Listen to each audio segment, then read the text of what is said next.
All right, folks, let's talk. I'm Jimmy Butler, bucket getter, coffee king, and the Heat's leading scorer in basketball and drama.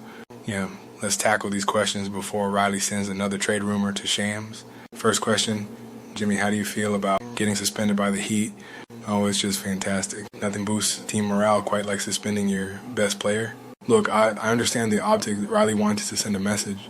But let's be real, suspending me isn't fixing anything. If anything, it's like putting a Band-Aid on a sinking ship. I'm not out here causing chaos for no reason. When I call people out, it's because I care. If I'm being punished for wanting us to play better, then fine. Suspend me all you want.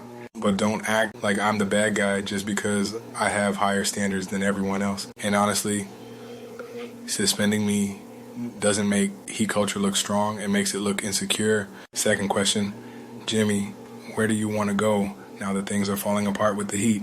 Anywhere but here.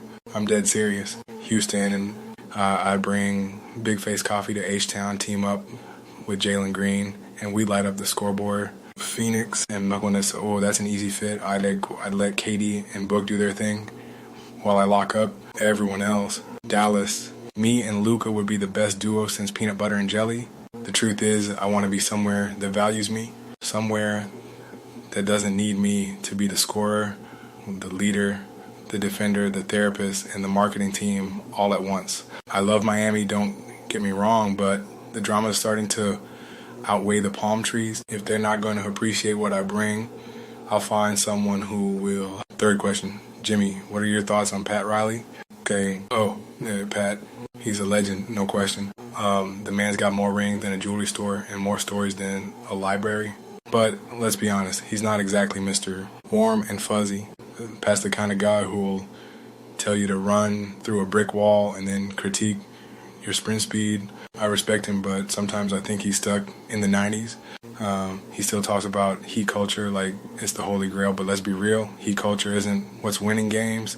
Players like me are. And maybe, just maybe, instead of throwing shade and suspensions, he could try working with me instead of against me. But hey, what do I know? I'm just the guy who's been carrying the team for years. Fourth question, Jimmy, what do you say to the Heat accusing you of not playing your hardest? That's rich. I've been the heart and soul of this team, and now they want to question my effort. I've given everything to Miami, blood, sweat, tears, and probably a knee or two. If I'm not at 100%, it's because I'm exhausted. You can't expect me to drop 40 every night, lock down the opposing team's best player, and still be the one keeping everyone motivated. If I'm not playing my hardest, maybe it's because I'm tired of being the only one who cares enough to. So yeah, blame me if you want, but at least I'm not coasting like some people. Fifth question, what's next for Jimmy Butler?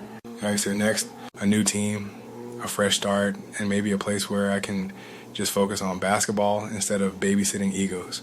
Wherever I go, I'm bringing the same energy, the same fire, and probably a Big Face Coffee pop-up shop. Heat fans, I love you. Y'all deserve better, and I'm sorry it's ending like this, but I can't stay where I'm not valued. And to Miami's front office, good luck finding someone who does what I do.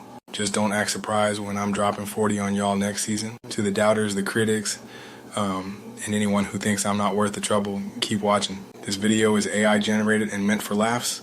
If you think this is real, congratulations. You're probably the kind of person who thinks Pat Riley and I are just two besties having a friendly disagreement. Spoiler, we're not.